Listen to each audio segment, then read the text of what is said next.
गुरु महाराज जी के श्री चरणों में प्रणाम। वेद मंत्रों का विलक्षण प्रभाव क्या है? इस सृष्टि के कण कण में ध्वनि तरंगों की झंकार है। नदी की कल कल करती धाराएं हो या भंवरे का मधुर गूंजन, शीतल हवा का मस्त झोंका हो या चिड़ियों का चहचहाना, यहाँ तक कि प्रत्येक श्वास में भी ध्वनि तरंगों की ही गूंज है। विभिन्न जड़ व चेतन पदार्थों से निकलती ये तरंगें बहुत प्रभावशाली होती है। हम इन तरंगों के प्रभाव से अछूते नहीं रह पाते। जरूर आपने भी अपने जीवन में कुछ ऐसे विभिन्न अनुभव किए होंगे। क्या कारण है कि पहली ही भेंट में किसी अनजान के प्रति आकर्षण पैदा होता है, तो किसी के प्रति घृणा, क्यों किसी विशेष स्थान के प्रति रुचि और दूसरे के प्रति भय का एहसास होता है। ये सभी आभास उस व्यक्ति, वस्तु या स्थान से निकलती तरंगों के कारण ही होते हैं। निम्न स्तरीय तरंगें अपने संपर्क में आने वाले व्यक्ति में बेचैनी व खिन्नता पैदा करती है। इसके विपरीत उच्च स्तरीय तरंगें हर्ष एवं उत्साह पैदा करने वाली होती है। इसी वैज्ञानिकता के आधार पर प्राचीन समय में युद्ध भूमियों में रणभेरियाँ बजाई जाती थी। शंख, नगाड़े, श्रृंगी आदि वाद्य यंत्रों की सहायता से वातावरण में संगीत लहरियों को उत्पन्न किया जाता था। इस जीवंत ध्वनियों से सैनिकों का उत्साह एवं मनोबल बढ़ता था। ऐसा नहीं है कि ध्वनि तरंगों का केवल सकारात्मक प्रभाव ही पड़ता है। अनेक स्थानों पर इनके नकारात्मक प्रभाव भी देखने को मिले हैं। विश्व में ऐसे अनेक स्थान हैं जहां के वातावरण में अत्यंत हताशजन्य तरंगें विद्यमान हैं। ये तरंगें वहां पहुंचे पर्यटकों पर इतना गहरा प्रभाव डालती है कि वे शीघ्र ही निराश व उदासीनता के शिकार हो जाते हैं। परंतु ध्यातव्य है कि वह ध्वनि विज्ञान हमारे आधुनिक विज्ञानवेत्ताओं की कोई नवीन खोज नहीं है। सहस्त्रों वर्ष पहले ही ऋषिगणों द्वारा इसका प्रयोग किया गया था, वेद मंत्रोच्चारण पद्धति के रूप में।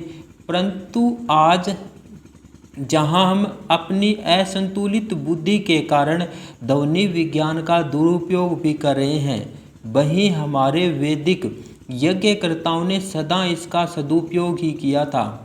उन्होंने वेद मंत्रोच्चारण पद्धति के द्वारा वातावरण में शुद्धता का संचार कर दिखाया था। यज्ञ धूम से सुगंधित आकाश और उसमें गूंजते वेद मंत्र ऐसी उत्तम ध्वनि तरंगों को उत्पन्न किया करते थे कि संपूर्ण वातावरण दिव्य हो उठता था। ऐसे शुद्ध वातावरण में श्वास लेने वाले जीव सब प्रकार से फला फूला करते थे। वे प्राणबल, मनोबल, कुशाग्र बुद्धि, सद्चरित्र एवं आध्यात्मिक प्रगति को सहजतः प्राप्त होते थे। साथ ही प्राकृतिक संतुलन, निरोगता, आयु वृद्धि आदि लाभों को भी निर्बाध रूप से पा लिया करते थे। तभी अथर्ववेद में कहा गया, अनागसम ब्रह्मणा त्वा कृणोमि, अर्थात हे रोगी, मैं तुम्हें वेद मंत्रों के बल से निष्पाप एवं निरोगी बनाता हूँ। अब तो वैज्ञानिक भी यह जान गए हैं कि मंत्रों के सही उच्चारण द्वारा अनेकों शारीरिक एवं मानसिक रोगों का भी उपचार किया जा सकता है।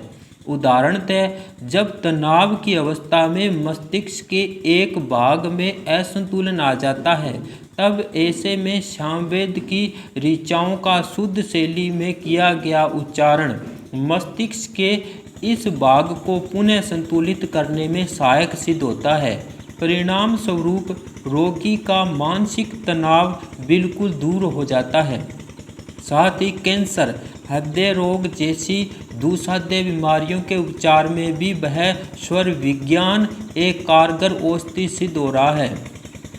वैदिक मंत्रों के इतने प्रभावशाली होने का कारण एक कारण यह भी है कि इन्हें संस्कृत भाषा में लिखा गया है। इस संदर्भ में स्वर विज्ञान के अनुसंधानकर्ता डॉक्टर हेन्स का कथन है कि आश्चर्य की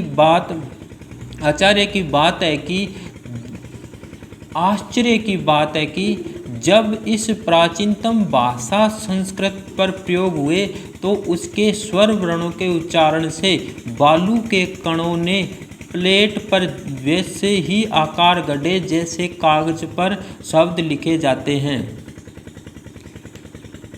आश्चर्य की बात है कि जब इस प्राचीनतम भाषा संस्कृत पर प्रयोग हुए तो उसके स्वर वर्णों के उच्चारण से बालू के कणों ने प्लेट पर वैसे ही आकार गढ़े जैसे कागज पर शब्द लिखे जाते हैं। यह विशेषता दूसरी भाषाओं में देखने को नहीं मिलती। स्थूल जगत को इतना अधिक लाभ देने वाली यह वैदिक मंत्रोच्चारण पद्धति हमारे ऋषिगणों की ही देन है। यह पद्धति हमारे लिए आज भी उतनी ही लाभदायक है जितनी वैदिक काल में हुआ करती थी।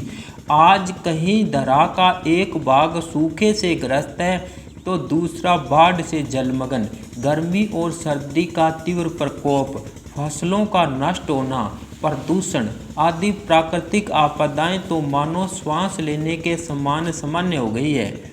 ऐसे बिगड़ते पर्यावरण में वेद मंत्रों के उच्चारण से अलौकिक तरंगें उत्पन्न कर अद्भुत क्रांति लाई जा सकती है। वैदिक स्वर विज्ञान के नियमों के अनुसार मंत्रों का उच्चारण त्रुटि रहित शैली में होना चाहिए। दूसरा, उच्चारण करने वाले का हृदय निष्काम व निस्वार्थ भावना से परिपूर्ण होना आवश्यक है। इतना ही नहीं, मंत्रों का उच्चारण एक ब्रह्मज्ञानी द्वारा होना चाहिए, तभी इनमें सर्वोच्च क्षत्रिय परिवर्तन लाया जा सकता है। यह बात हमारे वेदों में स्पष्ट रूप से लिखी गई है। ब्रह्मज्ञानी वह है जिसने ब्रह्म के प्रकाश अर्थात ज्योति का साक्षात दर्शन किया हो और उसके सूक्ष्म संपंदन आदि नाम को प्राप्त किया हो। ऐसे ब्रह्मज्ञानी साधक जब मंत्रोच्चारण करते हैं तो उनसे उत्पन्न होने वाली ध्वनि तरंगों का प्रभाव 7 गुना बढ़ जाता है। यही कारण है कि प्राचीन काल में केवल मात्र उन्हीं को मंत्रोच्चारण का अधिकार दिया जाता था जो आदि संपंदन से जुड़े तत्वज्ञानी ब्राह्मण होते थे, जो ब्रह्मज्ञानी साधक होते थे। यह सब जानकर आपके मन में एक प्रश्न अवश्य उठा होगा, क्या वर्तमान युग में भी इस आदि संपंदन का अनुभव संभव है? सृष्टि के सनातन नियम के अनुसार हर युग में वह शाश्वत ब्रह्म ज्ञान सदा ही उपलब्ध रहा है। इस ज्ञान द्वारा ही शिष्य के भीतर सूक्ष्म आदि संपंदन प्रकट होता है। इस ब्रह्म ज्ञान की प्राप्ति केवल मानव जीवन में ही संभव है, कारण कि जहाँ साधारण जीव जंतुओं में भी निम्न क्षत्रिय तरंगों को भांपने की क्षमता होती है,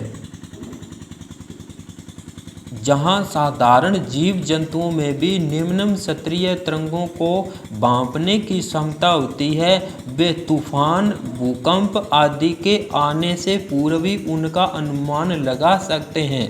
वही मानव तन ही केवल ऐसा सर्वश्रेष्ठ यंत्र है जो सद्गुरु से प्राप्त दीक्षा के द्वारा आदि नाम से जुड़ सकता है। इस दिव्य संपंदन से जुड़ने के पश्चात निष्कामता, निस्वार्थ जैसे वैदिक गुण मानव के भीतर अपने आप ही प्रस्फुटित हो जाते हैं। जय श्री राम, जय माता।